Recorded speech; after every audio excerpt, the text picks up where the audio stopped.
So, here at the Ethical Society, we often discuss problems caused by the staggering wealth inequality in the United States. Many of us promote progressive taxation to fund government programs designed to support people struggling to survive. We also encourage private philanthropy, but most of the time, we don't feel comfortable discussing personal wealth. I know I don't, at least. And maybe it's time that I change. My adult children encourage me gently and mainly through their example to nurture more transparency and more transformational ways to handle personal wealth. Today, my talk has four parts. First, I'll discuss personal shame, cultural taboos, and social silence that keep us from discussing personal wealth. Second, I'll offer some traditional historical narratives regarding wealth that protect the privilege of those with money and power.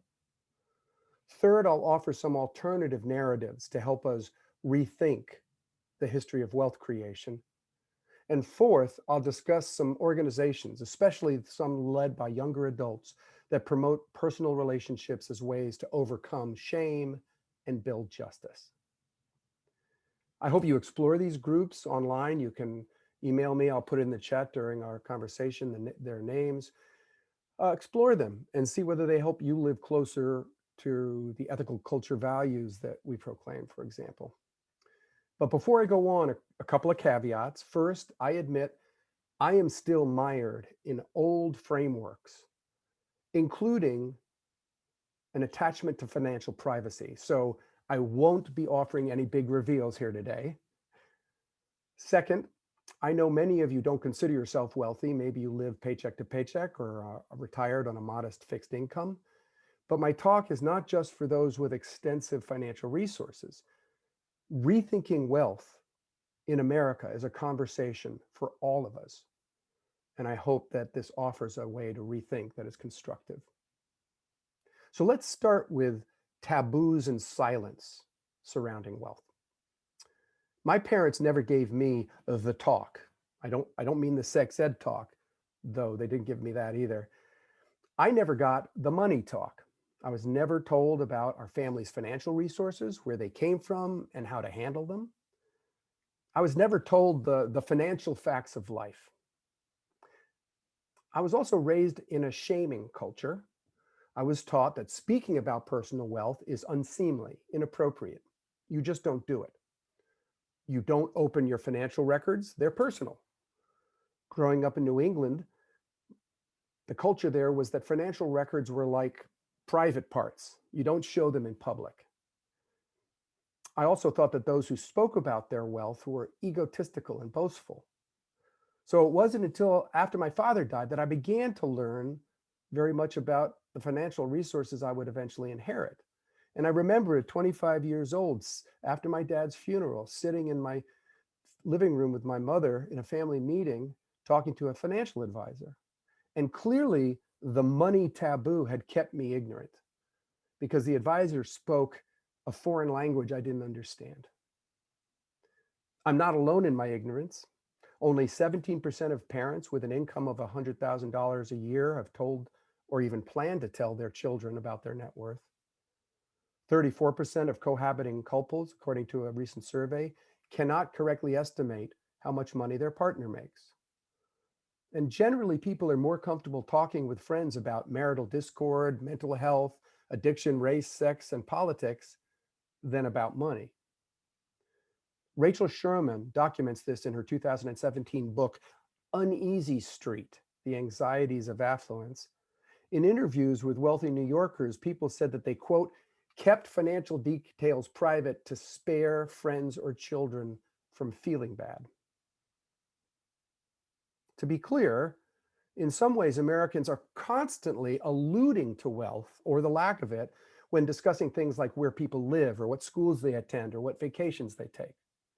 These conversations are relatively easy with people who share socioeconomic status.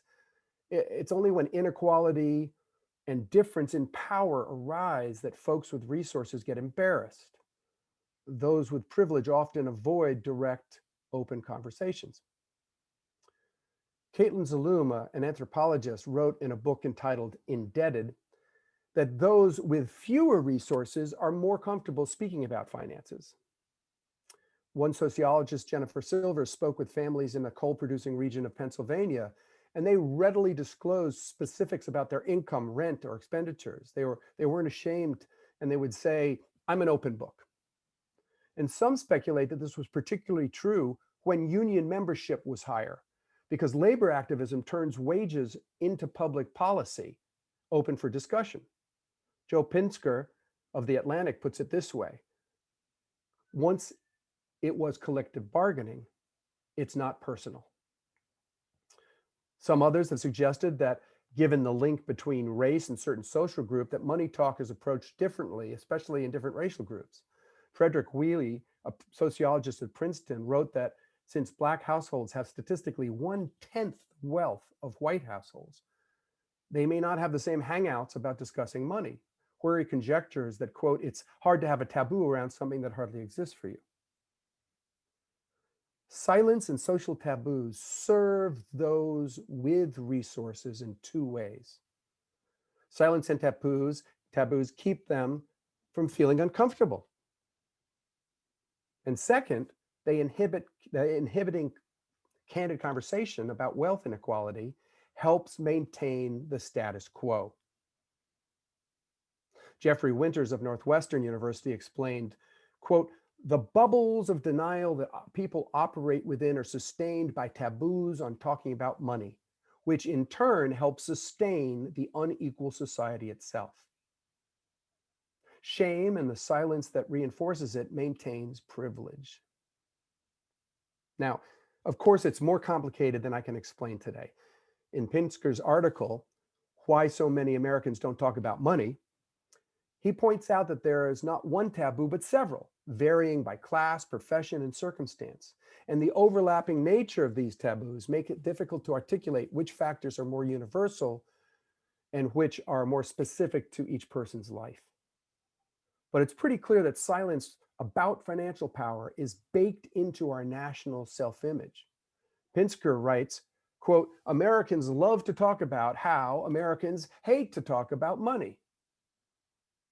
When it comes to money, what remains is a society-wide gag rule. Now, I want to turn to some traditional historical narratives about wealth that have kept people from thinking too much about wealth or thinking that there's anything wrong with how our system is set up. And these narratives made it seem unnecessary to consider personal disclosure or candid conversation. In the broadest general outlines, for example, I was taught that the agricultural revolution accelerated a natural and positive accumulation of resources that liberated our species from hunting and gathering. As grain stockpiles grew, wealth fueled innovation, exploration, and the foundations of modern capitalism. I was taught that competition and the hierarchy it created made life better for all of us. I was taught that when the monarchs of Europe suffocated the entrepreneurial spirit, people escaped to the land of opportunity where every hardworking person could get rich. Professor Eli Cook suggests that, quote, many Americans internalized the lessons of mainstream neoclassical economics, which suggested that everyone earns what they in fact produced. In other words, what you receive is what you deserve, economically and ethically. And this narrative tied together moral worth and financial worth, and conveniently ignored the devastation of indigenous populations and the enslavement of millions of people, by the way. But after the Civil War, as wealth grew, we became fixated as a nation on financial growth. In his book, The Pricing of Progress, Professor Cook notes that we worshiped mass production and profits. Max Weber's 1905 book, The Protestant Ethic and the Spirit of Capitalism, reinforced the belief that wealth was always good and wealthy people were good people. And a lot of Americans believed John D. Rockefeller when he said, God gave me my money. And who are we in this God-fearing land of opportunity to question God's plans, right? In the 20th century, our nearly religious devotion to gross national output deepened. Efficiency expert Frederick Taylor became popular. He was embraced as a modern day savior. He explained, quote, "In the past, the man has been first. In the future, the system must be first." So while material wealth grew, Professor Kirk argues money-based metrics, quote, "turned human betterment into a secondary concern." This is what Felix Adler, who founded ethical culture back in 1876, worried about. He saw our country drifting away from human betterment towards hierarchical wealth. He saw how idolization of individual freedom without the counterbalance of collective responsibility endangered the United States. In his founding address, he proclaimed, "In a country of such recent civilization as ours, whose almost limitless treasures of material wealth invite the risks of capital and the industry of labor, it is but natural that material interests should absorb the attention of the people to a degree elsewhere unknown. But," he continued, "we have already transgressed the limit of safety, and the present disorders of our time are but precursors of other and imminent dangers. The rudder of our ship has ceased to move obedient to the helm. We are drifting on the seething tide of business, each one absorbed in his holding his own in the giddy race of competition, each one engrossed in immediate cares and seldom disturbed by thoughts of larger concerns and ampler interests." Now, as a partial response to the rising critique of capitalism from socialists and progressives, the robber barons of the Gilded Age turned to traditional philanthropy. People like Carnegie and Rockefeller and Ford began donating money to good causes, or good causes as they define them. Beneficiaries were usually educational and cultural institutions like libraries, colleges, hospitals. And these institutions, though positive, reinforced the narrative that praised the accumulation of wealth and the people who controlled the wealth. The basic narrative remains strong today, despite the Great Depression, the success of government programs helping the poor, and the popularity of Occupy Wall Street. We still cling to this traditional narrative. Professor Cook concludes that by the early 21st century, America's society's top priority became its bottom line. Net worth became synonymous with self-worth. And a billionaire businessman who repeatedly pointed to his own wealth as proof of his fitness for office was elected president. With the election of Trump, the worship of acquisition reemerged stronger than ever. Now, let me turn to some alternative historical perspectives. Occupy Wall Street, like many other activist movements, pointed out the contradictions between our traditional narratives about wealth, which are protected by shame and silence, and the democratic ideals we like to proclaim. Sociologist Rachel Sherman is right when she points out that we don't want to admit, quote, "the incompatibility of the idea that we have a democracy in which all citizens are equal and the fact that we have a class system that produces a lot of inequality." Our traditional narrative, as strong as it is, reinforces silence and doesn't get us to see that contradiction. But our traditional historical framing of wealth is being challenged, particularly in the academic world. In his book, Affluence Without Abundance, James Sussman suggests that our evolution from hunter-gatherers to agricultural workers wasn't such an unquestioned good. He writes about how for millenniums, our hunting and gathering ancestors lived off the land without economic hierarchy. No one accumulated particularly large concentrations of food or material goods. In such a culture, like that of the Bushmen of South Africa today, people can live contented lives without immense wealth. And according to Sussman, Bushman society doesn't have an obsession with business, growth, and accumulation. Sussman argues that a fixed agricultural lifestyle was imposed on hunter-gatherers against their will by those who hoarded the wealth that mass farming produced. Rulers controlled grain storage, allowing them to feed both soldiers defending their wealth and bureaucrats managing it. James Scott offers a similar thesis and critiques the quote, standard civilization narrative. In his book, Against the Grain, A Deep History of the Early States, Scott says that our change from living off the land to living to produce wealth mainly helped the elites. Intensive agriculture and the hierarchy it created did not make most people safer or more prosperous. Scott and Sussman and other scholars suggested that people coerced into an agriculturally based social hierarchy suffered more from malnutrition and disease than did their ancestors who roamed the land. The ruling class encouraged growth regardless of how it affected most laborers. The agricultural revolution locked us into a hierarchy of production, and once we developed it, we became hostage to it.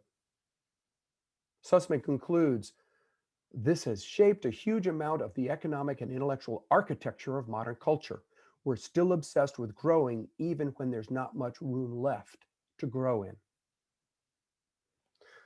Now, I spoke about this obsession with Evan Preston of the US Public Interest Research Group. I've supported them for a while. And while we agreed that he and I probably would not choose to return to hunting and gathering, we also agreed that it's crazy to prioritize growth above quality of life. If we focused more on real needs of people and of the planet, of all people, we'd probably be better off. And one way to do that is to see wealth not merely as a private possession, but as a resource created collectively by society. Felix Adler made this point in 1911. He encouraged those with wealth to support the uplifting of mankind. He wrote, the individual is not morally free to follow mere prejudice or caprice, but that regarding himself as the steward of a part of the capital of society, he is under obligation to seek earnestly for light and to sleeve the channel into which to pour his gifts only after the most careful and disinterested investigation and reflection. Now, this emphasis on obligation and the classification of wealth controlled by the rich as social capital are important. Obligation's a term that's gone out of fashion. I mean, some Americans think obligation only exists with explicitly agreed upon contracts. But for Adler, simply being in the world placed on everyone an obligation to consider the needs and suffering of others. But I think the most radical part of Adler's advice to the wealthy is the fact that he does not speak of private property. He appeals to those who control a part of the capital of society. This collective wealth is only possible thanks to the complex web of interrelationships that make society. Certainly, Adler was influenced by the collectivist influences in his life, coming from Germany, where group identity and community were more powerful in the United States. Adler resisted the idolization of individual rights and the individual and the ability to acquire as much as you can get. He was also reared in Reform Judaism that emphasized the imperative to heal a broken world. Now, Adler was no Marxist, but he did believe that society was more than the sum of its parts. He believed that individuals had responsibilities to the whole. This is why Adler supported progressive political movement. He saw value in government serving as a solution to social suffering. Sickened by economic greed and the collective suffering it caused, Adler demanded more fundamental change than private philanthropy could offer. I mean, when I grew up, I believed that helping those in need was primarily the government's responsibility. President Johnson's Great Society initiatives, especially his war on poverty, were praised in my liberal environment. The Economic Opportunity Act and VISTA and food stamps and Peace Corps all seemed like steps in the right direction. I generally supported, and I still support, government intervention to help people develop their potential and flourish. Most of the groups I explored in preparing for this talk, especially the US Public Interest Research Group, support government intervention when the marketplace and private philanthropy are insufficient. This perspective is why another group called the Patriotic Millionaires has a straightforward slogan: tax the rich. Even in the membership of more creatively radical groups, such as resource generation, are those who believe that the government has an important role to play. But over the last 40 years, anti-government attitudes have grown. Conservatives have dismantled government mechanisms to address economic inequality. And so inequality has only gotten worse, which is why I think we need to listen more to the voices of a younger generation. So for the last part of my talk, I want to turn to some groups that promote human connection as a way to overcome shame and lift up justice. I'll mainly speak about resource generation, which describes itself as a multiracial membership community of young people 18 to 35 with wealth and/or class privilege committed to the equitable distribution of wealth, land, and power. The Boston Globe describes the organization as being for people uncomfortable with having fortunes in a world of misfortune. Resource generation is committed to social justice. And so too are many small groups like a giving circle called Rad Fund that Sarah, a partner of my oldest child, Sean, helped start. It partners with social justice groups in and around the New York City area. Two other groups that share similar philosophy are Justice Funders, and 21/64, which offers advising and training to family philanthropies struggling with generational change about the nature of wealth. All these groups understand that government solutions and traditional philosophy are insufficient to ease the suffering caused by wealth inequality. Voting for progressive candidates and traditional charities simply aren't enough.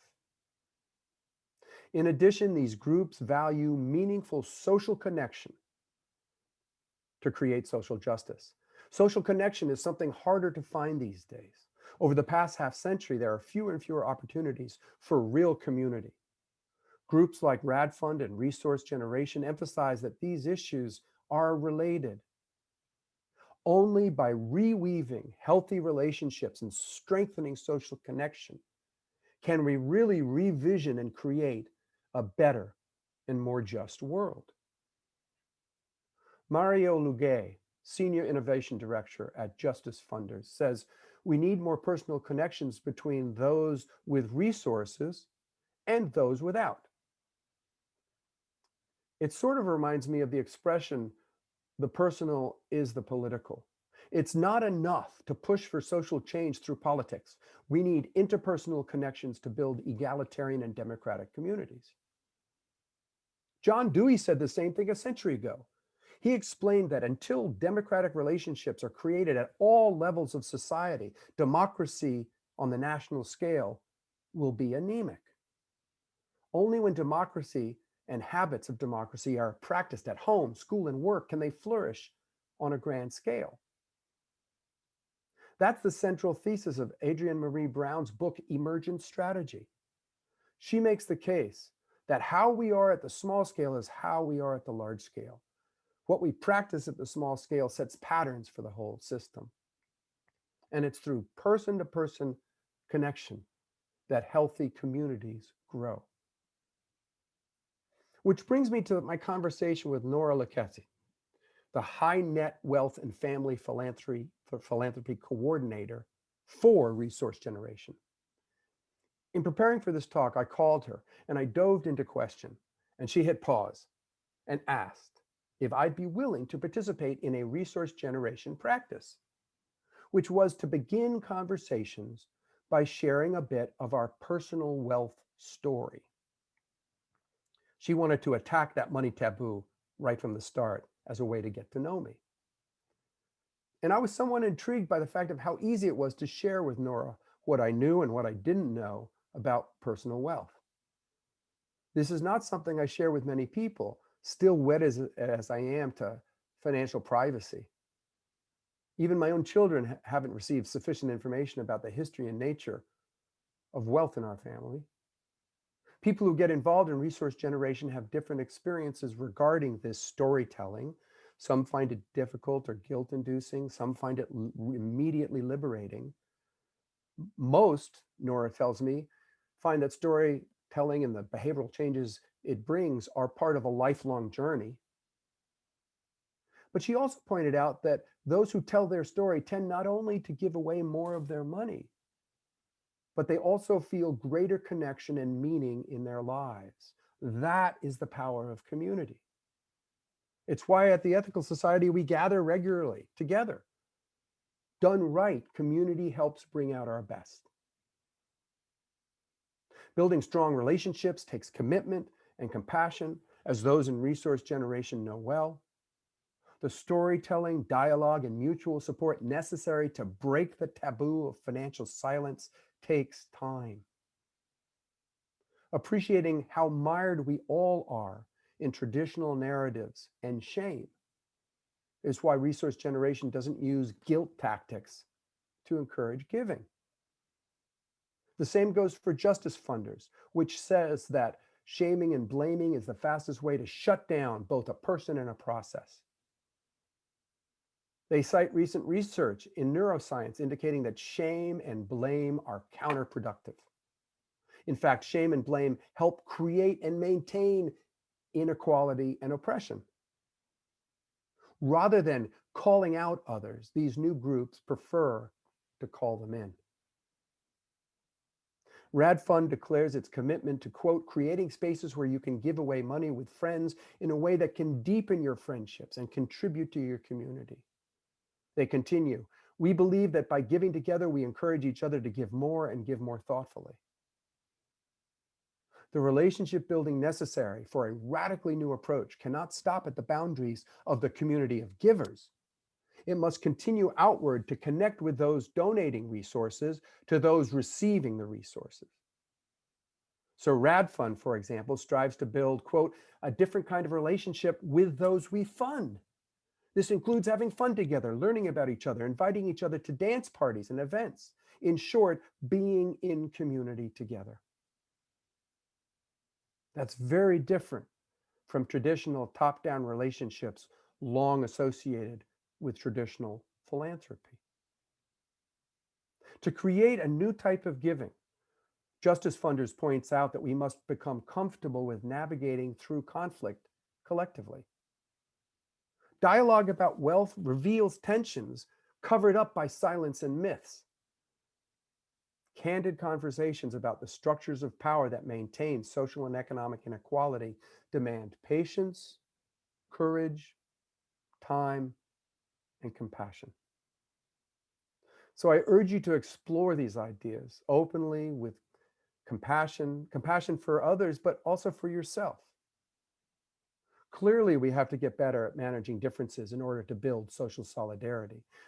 There's no single way to do it. That's something resource generation says. They don't take a single solution, but rather they encourage different ways of being responsible financial stewards. Nora said that while some members want to just give all their money away to social justice groups, others prefer to maintain control of their financial resources. And they're encouraged to explore transformative investing principles that help create a more democratic and community-oriented system that some call a solidarity economy.